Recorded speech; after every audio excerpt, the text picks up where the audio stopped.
وَإِذْ قَالَ رَبُّكَ لِلْمَلَائِكَةِ إِنِّي جَاعِلٌ فِي الْأَرْضِ خَلِيفَةً।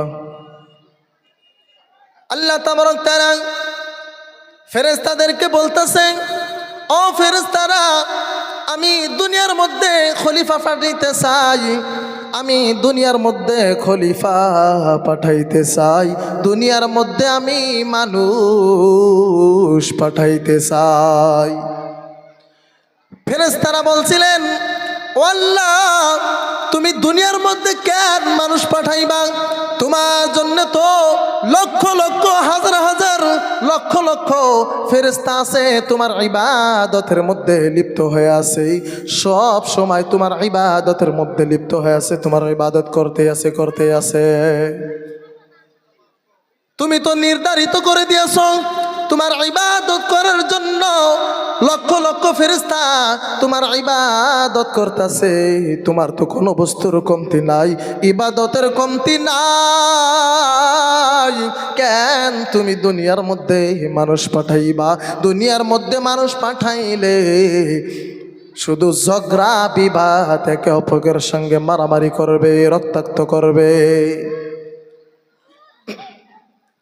ফেরেশতারা যখন এরকম করে বলেছিলেন, আল্লাহ তাবারক তাআলা আবার বললেন কোরআন কারীমের মধ্যে, ক্বালা ইন্নী আ'লামু মা লা তা'লামুন।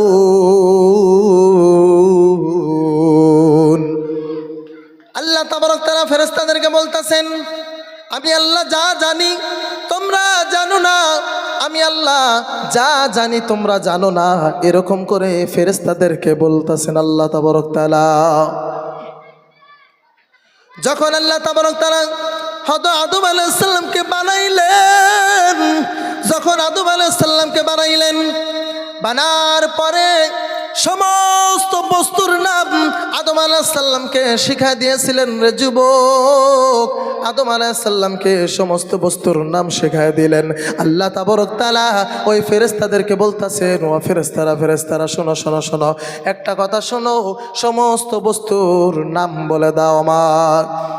ফেরেশতারা বলতেছে, আল্লাহ গো, তুমি সমস্ত বস্তুর নাম তো আমাদেরকে জানাও নাই, শিখাও নাই, শুধু তোমার প্রশংসা করতে শিখাইছো, তোমার গুণগান গাইতে শিখাইছো, তোমার ইবাদত কিরকম করে করব, এরকম ইবাদত কিরকম করে ইবাদত করব, এরকম তুমি আমাদেরকে শিখাইছো, কিন্তু কোন বস্তুর নাম তুমি শিখাও নাই। তখন হযরত আদম আলাইহিস সালামকে ডাকলেন, ও আদম, তুমি আসো বলে দাও, সমস্ত বস্তুর নাম বলে দাও। তখন ফেরেশতার সম্মুখে, আল্লাহর সম্মুখে হযরত আদম আলাইহিস সালাম এসে সমস্ত বস্তুর নাম বলে দিলেন। তখন আল্লাহ তাবারক তাআলা বলতেছেন, ও ফেরেশতারা, আমি বলছিলাম না, ক্বালা ইন্নী আ'লামু মা লা তা'লামুন, আমি বলেছিলাম আমি আল্লাহ যা জানি তোমরা ফেরেশতা তা জানো না।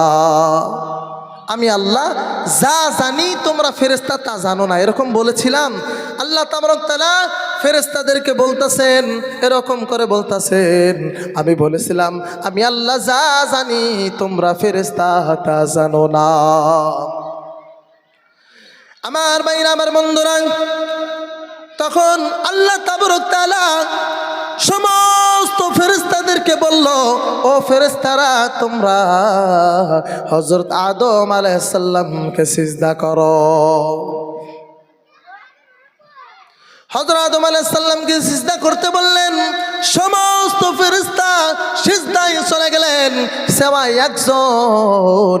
একজন সিজদা করলেন না। একজন বলে, আল্লাহ গো, আমি এই মাটির তৈরি মানুষকে কিরকম করে সিজদা করব? আগুন তো উপরের দিকে যায়, মাটি তো নিচের দিকে যায়, আগুন উপরের দিকে ওঠে, মাটি নিচের দিকে যায়, আর তুমি এই মাটির তৈরি বস্তুটাকে আমি কেমন করে আগুন হয়ে সিজদা করব? হাদিসের মধ্যে আছে, মানুষ খলিফা বানার আগে আল্লাহ তাবারক তাআলা সমস্ত ফেরেশতাদেরকে বলছিলেন, ও ফেরেশতারা, আমি মানুষ বানাইব, খলিফা বানাইব। কিন্তু খলিফা বানাইয়া যখন সমস্ত ফেরেশতাদেরকে যখন সিজদা করতে বলবো, ওর মধ্যে সমস্ত ফেরেশতাই সিজদা করবে, কিন্তু একজন সিজদা করবে না, সেটা হলো ফেরেশতাদের সরদার। এমন জিন ছিলেন, এমন একটি জায়গা ছিল না যে তিনি সিজদা করা বাদ রেখেছেন সমস্ত বস্তুতে, এবং কি এমন একটা জায়গা নাই যে আল্লাহর জন্যে সিজদা করে নাই। এত ইবাদত করেছে, এত ইবাদত করেছে, তার জন্যে সমস্ত ফেরেশতার সরদার বানায় দিলেন, সমস্ত ফেরেশতার সরদার বানায় দিলেন।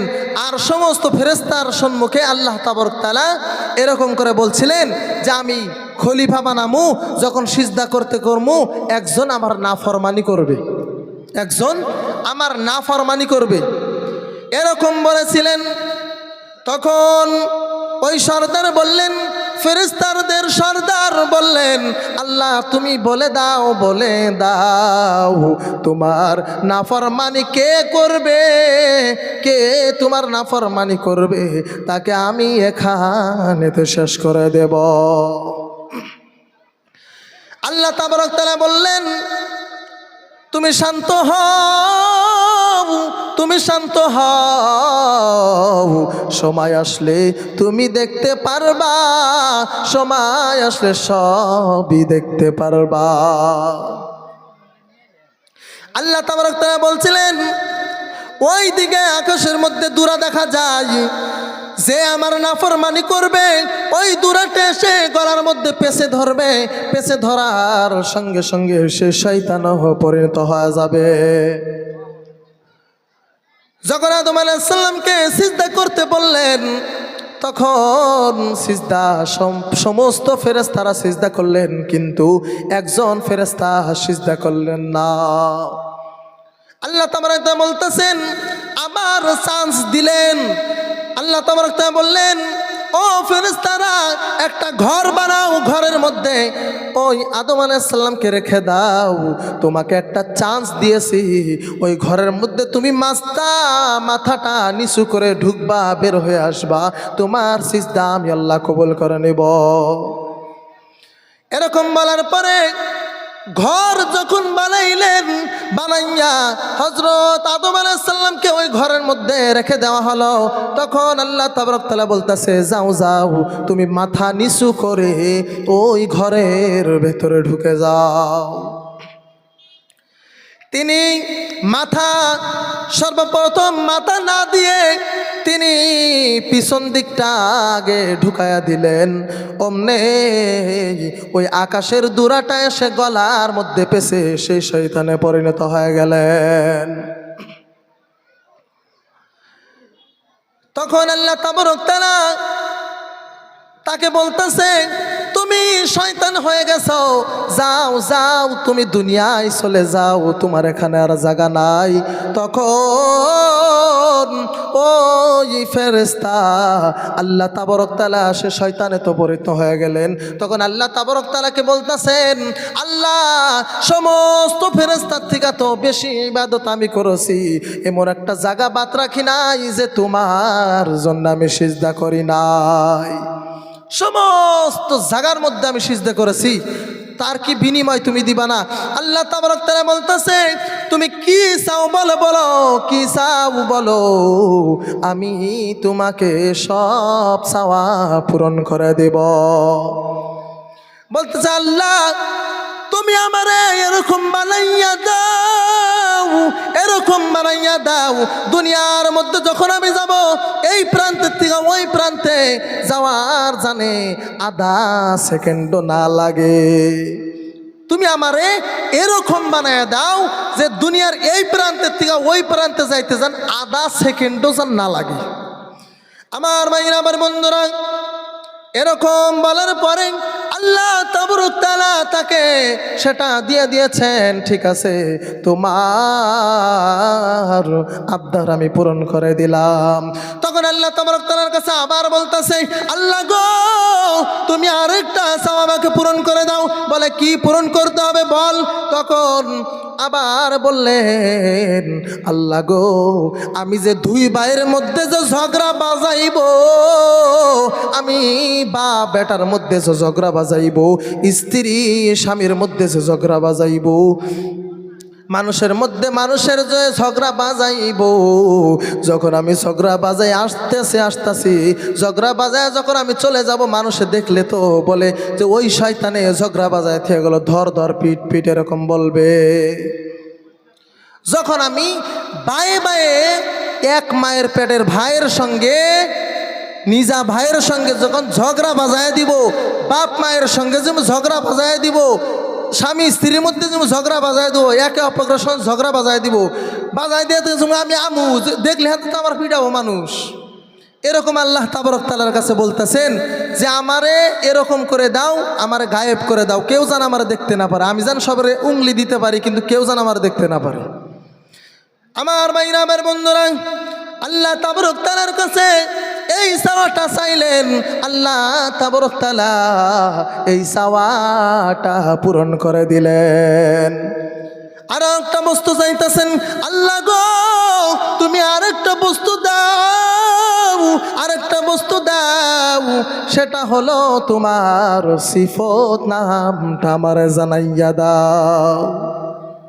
আল্লাহ তাবারক তাআলার সিফত নামটা জানাইয়া দাও, এরকম বলতেছে, আল্লাহ তুমি আমারে সিফত নামটা জানাইয়া দাও, যাতে দুনিয়ার মধ্যে সমস্ত মানুষকে খারাপ কাজের মধ্যে নিয়া, খারাপ কাজের মধ্যে লিপ্ত করাইয়া, কাল কিয়ামতের দিন আমি তোমার এই সিফত নাম পরে যেন জান্নাতে চলে যেতে পারি, আর সমস্ত তোমার বান্দা বান্দিকে যেন জাহান্নামে দিতে পারি।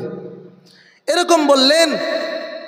তখন আল্লাহ তাবারক তাআলা তাকে আল্লাহ তাবারক তাআলার সিফত নামটাও বলে দিলেন। আল্লাহ তাবারক তাআলা ওটাও ওই আবদারটাও কবুল করে নিলেন। আল্লাহ তাবারক তাআলা ওই সিফত নামটাও বলে দিলেন। তখন সমস্ত ফেরেশতারা মাথা মনটা বেজার করে মাথা নিচুর দিকে নিলেন, আর কেউ কোনো শব্দ করতেছে না। আল্লাহ তাবারক তাআলা বলতেছেন, ও ফেরেশতারা তোমরা কেন মাথা নিচু করতেছো, কেন তোমরা মন বেজার করো? বলে আল্লাহ তুমি দুনিয়ার মধ্যে যে মানুষ পাঠাইবা, এই শয়তানে দুনিয়ার মানুষকে খারাপ কাজের মধ্যে লিপ্ত করাইয়া, খারাপ কাজের মধ্যে লিপ্ত করাইয়া সব মানুষকে জাহান্নামে দিয়া ও সিফত নাম বলে একলাই জান্নাতে চলে যাবে। এরকম যখন বললেন, আল্লাহ তাবারক তাআলা বলতেছেন যে ও ফেরেশতারা শোনো শোনো, একটা কথা ভালো করে শোনো। আল্লাহ তাবারক তাআলা বলতেছে যে আমি সিফত নামটা তো জানাইয়া দিয়েছি, কিন্তু কিয়ামতের আগে ওর মনের ভিতর থেকে সিফত নামটা মুইসা দিব। মুসার সঙ্গে সঙ্গে সিফত নাম মনে থাকবে না, আর ও জাহান্নামে চলে যাবে। এই কথা বলার সঙ্গে সঙ্গে সমস্ত ফেরেশতাদের মনটা খুশি হয়ে গেলেন। বলে আল্লাহ এবার ঠিক আছে। কিয়ামতের আগে শয়তানের মনের থেকে ওই সিফত নামটা আল্লাহ তাবারক তাআলা মুছে দিবেন। মুছে আল্লাহ তাবারক তাআলা মুছে দেওয়ার সঙ্গে সঙ্গে সিফত নাম মনে থাকবে না, তারও জাহান্নামে যেতে হবে। আর মানুষ বানার আগে, শয়তান হওয়ার আগে শুধু জান্নাত ছিলেন, জাহান্নাম ছিলেন না। যখন মানুষ হইলেন এবং কি শয়তান হইলেন, তখন আল্লাহ তাবারক তাআলা জাহান্নামকেও বানিয়েছেন। আমার ভাইরা আমার বন্ধুরা, ও নবীর উম্মতের দল, ও যুবক ভাইয়েরা, একটা কথা ভালো করে শুনবা। আল্লাহ তাবারক তাআলা দুনিয়ার মধ্যে যা আমাকে পাঠাইয়া দিয়েছেন, তোমাকে পাঠাইয়া দিয়েছেন, যে কোনো একটা উদ্দেশ্য করে পাঠাইয়া দিয়েছেন। আল্লাহ তাবারক তাআলা আমাদেরকে যখন বানাইয়া যখন আলমে আরওয়ার মধ্যে রেখে দিয়েছিলেন, তখন আল্লাহ তাবারক তাআলা প্রশ্ন করেছিলেন, আলাস্তু বিরব্বিকুম, আল্লাহ তাবারক তাআলা প্রশ্ন করেছিলেন, আলাস্তু বিরব্বিকুম, আমি কি তোমাদের রব নয়? আমি কি তোমাদের রব না? আমি কি তোমাদের মালিক নয়? আমি কি তোমাদেরকে রিজিক দিব না? আমি কি তোমাদেরকে দুনিয়ায় পাঠাইব না? আমি কি তোমাদেরকে দুনিয়া থেকে উঠাইব না? তখন আমরা চিৎকার করে বলছিলাম, ক্বালু বালা শাহিদনা, জি হ্যাঁ, আপনি আমাদের রব, আপনি আমাদের মালিক, আপনি দুনিয়ায় পাঠাইবেন, আপনি এই দুনিয়াতে উঠাইবেন। দুনিয়ার মধ্যে যাওয়ার পরে এত সুন্দর সুন্দর নিয়ামত আপনি আমাদেরকে দিবেন। আল্লাহ তাবারক তাআলা নিয়ামত পাইয়া তো আমরা পাগল হয়ে গেছি, পাগল হইয়া নিয়ামতের দিকে পিছনে পিছনে দৌড়াইতেছি। কিন্তু ভাই আমার বন্ধুরা, ও যুবক ভাইরা, ভালো করে শুনবারে ভাই, দেখো দুনিয়ার মধ্যে আমরা নিয়ামত পাই, নিয়ামতের পাগল হয়ে গেছি, কিন্তু ওই নিয়ামতটা দিল কে ওটার আমাদের কোনো খবর নাই। আর নিয়ামত দেনেওয়ালার যে শুকরিয়া আদায় করতে হবে সেটাও খেয়াল নাই। দেখেন, জন্মর আধা সেকেন্ড পরের থেকে নিয়া মৃত্যুর আধা সেকেন্ড আগ পর্যন্ত যদি আল্লাহ তাবারক তাআলার নিয়ামতের যদি শুকরিয়া আদায় করি, তাহলে আল্লাহ তাবারক তাআলার শুকরিয়া আদায় করে শেষ করতে পারবো না।